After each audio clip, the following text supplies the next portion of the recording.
बढ़ रहे हैं। अगले क्वेश्चन में बच्चों हम लोगों को दिया गया क्वेश्चन नंबर 6 के खा में आधुनिक आवर्त नियम क्या है। आवर्त सारणी में कुल कितने आवर्त हैं। तो सबसे पहले हम लोग जानते हैं कि आधुनिक आवर्त नियम क्या है।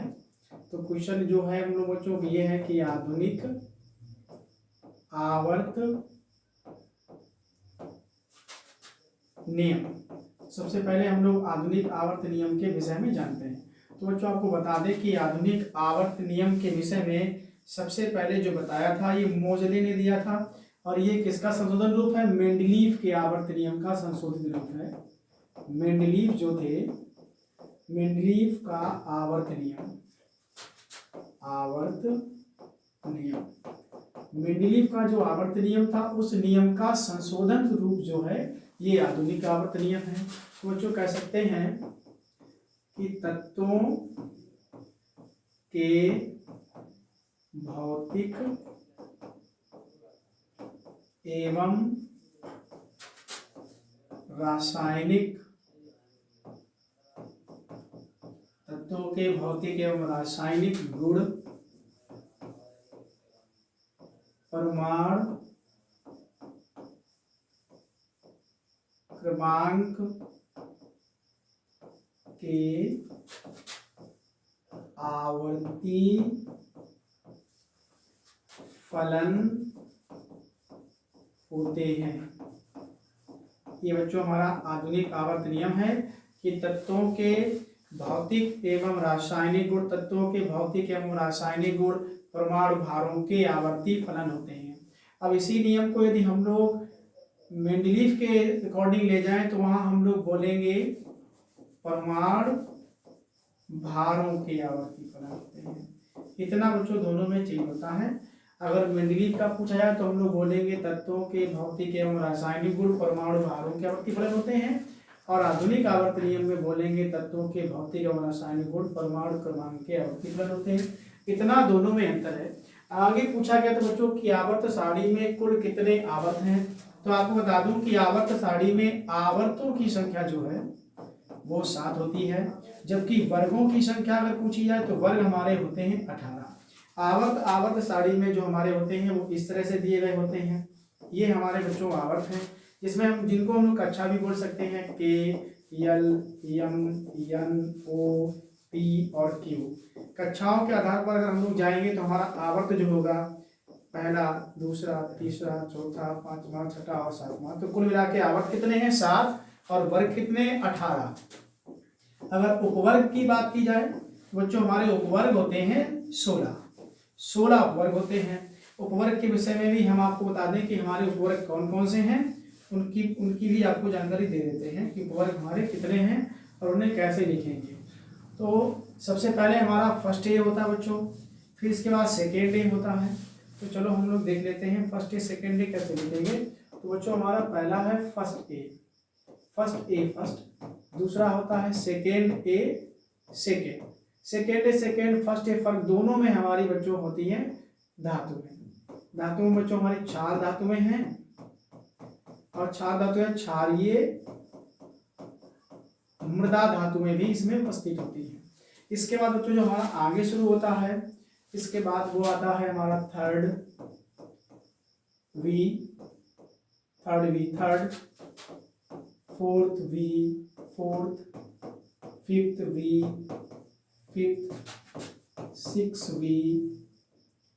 सिक्स वी के साथ 6, और आगे हम लोग और चलेंगे तो 6 वी के बाद हमारा आएगा सेवंथ वी, 7। इसके बाद 8 को हम लोगों को 3 भागों में बांटा गया है, 8 होगा, फिर 8 9 होगा, फिर इसके बाद 8 10 होगा, इसके बाद बच्चों फिर हमारा फर्स्ट वी 11 होगा, और आगे आएंगे तो हमें मिलेगा सेकेंड वी 12, इसके बाद third A 13, fourth A 14, fifth A 15, sixth A 16, seventh A 17, और लास्ट में जो आता है हमारा है शून्य वर्ग। तो अब अगर हमें आप उपवर्ग पूछे जाए तो हम लोग लिखेंगे 1 2 3 4 5 6 7 8 9 10 11 12 13 14 15 और इस तरह से बच्चों हमारे कितने हो जाएंगे 16, क्योंकि ये हमारे जो 3 है इन तीनों को मिलाकर के 1 पढ़ा जाता है। तो हमारे कितने हो जाएंगे बच्चों 16 हो जाएंगे। अब हम लोग अगले क्वेश्चन की ओर बढ़ते हैं। अगला क्वेश्चन जो बच्चों हम लोगों को दिया गया है उस क्वेश्चन में हम लोगों से ये पूछा गया है कि तत्व ए का इलेक्ट्रॉनिक विन्यास हम लोगों को दे दिया गया है। जो हमारा एलिमेंट ए है इसका इलेक्ट्रॉनिक विन्यास दिया गया 2 8 8 1। फिर कह रहा है आवर्त सारणी में तत्व ए की आवर्त संख्या। क्वेश्चन ये है कि बच्चों आपको आवर्त संख्या बतानी है। आवर्त संख्या के साथ साथ पूछा गया है वर्ग संख्या। आवर्त संख्या और वर्ग संख्या ये आपका क्वेश्चन है। तो आवर्त बच्चों हम लोग गिनेंगे तो हम लोग लिख लेंगे 1 2 3 4। संख्या में कितनी आ रही है 4, तो आवर्त बच्चों हमारा हो गया 4। अब पूछा गया वर्ग संख्या, तो वर्ग हमारे बाह्य कोश में उपस्थित इलेक्ट्रॉनों की संख्या पर निर्भर करता है। तो हम लोग लिखेंगे फर्स्ट अभी मैंने थोड़ी देर पहले आपको बताया है। तो इसका मतलब ये जो हमारा दिया गया है ये हमारा धातुओं की श्रेणी से, क्योंकि फर्स्ट ए और सेकेंड ए में बच्चों हमारी क्या है फर्स्ट ए फर्स्ट और सेकेंड ए सेकेंड में हमारी होती हैं धातुएं। ये मैंने आपको भी बताया।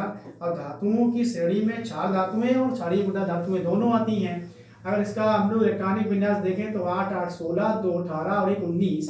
ये 19 का है। 19 बच्चों किसका होता है पोटेशियम का। जो हमें धातु दी गई जिसका इलेक्ट्रॉनिक विन्यास दिया गया वो धातु कौन सी थी पोटेशियम। और पोटेशियम में आवर्त की संख्या कितनी है बच्चों 4। अगर हम लोग देखेंगे तो हाइड्रोजन हेलिना की रूबियम से फ्रेंडशिप, ये हमारा इसका फर्स्ट ए वर्ग का लर्निंग पॉइंट है। हम लोग कह सकते हैं हली ने की रब से फरियाद, ये भी बोल सकते हैं। तो अगर देखेंगे तो 1 2 3 4 चौथे नंबर पे हमारा पोटेशियम है और ये दिया गया था। और इसका इलेक्ट्रॉनिक विन्यास बच्चों हमें ये दे दिया गया है। तो इस तरह से हम लोग पता कर लेंगे कि हमारा वर्ग और आवर्त क्या है। तो इस तरह से हम जानते हैं। अगला बच्चों हमें रिएक्शन दिया गया है और रिएक्शन में ये कह रहा है कि जो क्रिया हम लोगों को दी गई है उस क्रिया को हम लोगों को संतुलित करना है। तो जो भी रासायनिक क्रिया हम लोगों को दी गई उसको क्या करना है बच्चों संतुलित करना है। तो पहली रिएक्शन जो हमें दी गई है उसको हम लोग अध्ययन करते हैं। पहली रिएक्शन बच्चों ये है हमारे पास Cu2S प्लस O2, डेल्टा का निशान दिया गया है Cu2O प्लस SO2। अब इसमें ये पूछा गया है कि इस रिएक्शन में बराबर क्या नहीं है उसको बैलेंस करना है। तो बच्चों हम ये हमारा अगर जाएंगे आपको बता दें बच्चों ये कॉपर की भर्जन क्रिया से रिएक्शन दी गई है। आप ध्यान रखें। तो हम लोगों का केवल इतना बदलाव होगा कि इस रिएक्शन में हम लोग इसको कर लेंगे 2 गुना और इसको कर लेंगे 3 गुना। तो ये 2 गुना हो जाएगा बच्चों और ये हमारा 2 ऐसे कर लेंगे। अब हमें ऑक्सीजन गिनना है बच्चों 3 दूनी कितने हो गए 6। यहाँ हमारे कितने बच्चों 2, यहाँ कितने हैं 4, दोनों मिलाएंगे तो कितने हो जाएंगे 6, यानी ऑक्सीजन हमारे बैलेंस हो गए। अब यहाँ Cu की संख्या देखो Cu कितने बच्चों 4। इस रिएक्शन में देखेंगे यहाँ हमारे Cu कितने हो रहे हैं 4, तो यानी Cu बराबर है। S की संख्या देखें तो S कितने हैं 2, इसमें S कितने हैं 2। तो इस तरह से हमारी रिएक्शन बच्चों संतुलित हो गई है। रिएक्शन में कितना करना था यहाँ पर 2 लिखना था और यहाँ पर बच्चों 2 के साथ यहाँ 3, यहाँ 2 और यहाँ 2। तो इस तरह से हमारी रिएक्शन बच्चों क्या हो गई संतुलित हो गई। अब हम लोग दूसरी रिएक्शन की ओर बढ़ रहे हैं। जो हमें दूसरी रिएक्शन दी गई है उसको भी संतुलित कर लेते हैं। तो दूसरी रिएक्शन जो बच्चों हमें दी गई है वो है CO2 प्लस दिया गया है H2O, साथ ही साथ सूर्य के प्रकाश की उपस्थिति में इसे गर्म कर रहे हैं और C6H12O6 और प्लस O2 बनाया जा रहा है। आपको जो बता दूं कि ये क्रिया क्लोरोफिल से है, यानी फोटोसिंथेसिस की क्रिया दी गई है, प्रकाश संश्लेषण जिसे कहते हैं, उस सेक्शन से रिएक्शन दी गई है। तो कार्बन हमारे बच्चों कितने हैं 6। तो सबसे पहले हम लोग कार्बन बैलेंस कर लेते हैं। तो कार्बन हमारे पास बच्चों कितने हो गए 6। अब हाइड्रोजन हमें कितने दिए गए 12, यहाँ कितने हैं 2, तो हम लोग 6 दूनी 12 कर लेंगे। अब हम लोग इसको बैलेंस करते हैं। बैलेंस करने के लिए देखो बच्चों 6 दूनी 12 ऑक्सीजन ये हैं, 6 ऑक्सीजन ये हैं, 6 तो 12 और 6 कितने हो गए 18। तो हमारे लेफ्ट हैंड साइड में ऑक्सीजन की संख्या कितनी बच्चों? 18। राइट हैंड पे जाते हैं तो राइट हैंड पे बच्चों हम लोगों को ऑक्सीजन कितने दिए गए हैं? ऑक्सीजन दिए गए हैं 6। हमें करना कितना है? 18, यानी हमारे 12 चाहिए। तो क्या करेंगे? 6O2, तो कितना हो जाएंगे? 6 दूनी 12। अब दोनों को जोड़ेंगे कितना हो जाएगा? 18। तो इधर भी हमारे 18 ऑक्सीजन है, इधर भी। कार्बन हमारे यहाँ कितने हैं? 6। यहाँ देखेंगे तो यहाँ भी कार्बन 6 है, कार्बन की संख्या बराबर है। हाइड्रोजन हमारे कितने हैं? 12, और इधर भी 12 दिए गए हैं। तो इसके मतलब हमारी रिएक्शन बैलेंस जो रिएक्शन है वो ये है 6CO2 प्लस 6H2O, एरो का निशान C6H12O6 प्लस 6O2। जो हमें कंपाउंड दिया गया बच्चों कौन सा है? ये कंपाउंड हमें दिया गया था ग्लूकोज।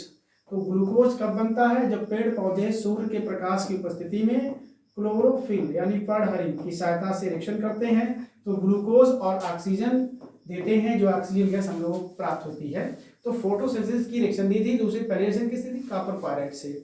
अब बच्चों क्वेश्चन नंबर 8 का आज के सेक्शन के 2 क्वेश्चन और बचे हैं, इन्हें भी हम लोग कंप्लीट कर लेते हैं।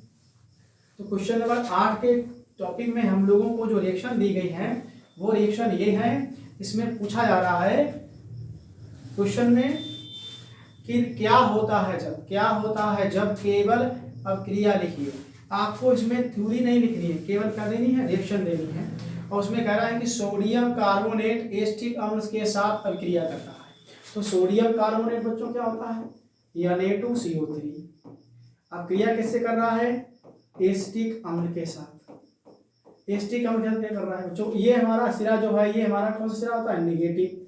ये बच्चों हमारा पॉजिटिव। इसका इतना ये नेगेटिव और ये क्या है? पॉजिटिव। आपको हमेशा ध्यान रखना है कि पॉजिटिव को नेगेटिव के साथ और नेगेटिव को पॉजिटिव के साथ जोड़ना होता है। तो इस हिसाब से बच्चों हमारी जो कंपाउंड है हम लोग लिख सकते हैं CH3COOH और प्लस Na2CO3।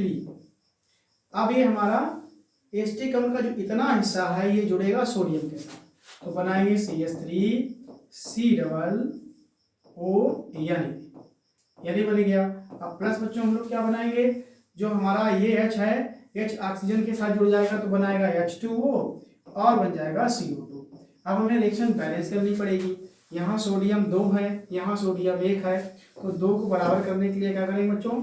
हम लोग यहाँ 2 का गुणा कर लेंगे। अब हमारा एसिटिक अम्ल 2 गुना हो गया तो इसके लिए इसको भी 2 गुना कर लेंगे। तो अब रिएक्शन में हमारा क्या बना बच्चों? एसिटिक अम्ल सोडियम कार्बोनेट से, ये क्या है? Sodium carbonate.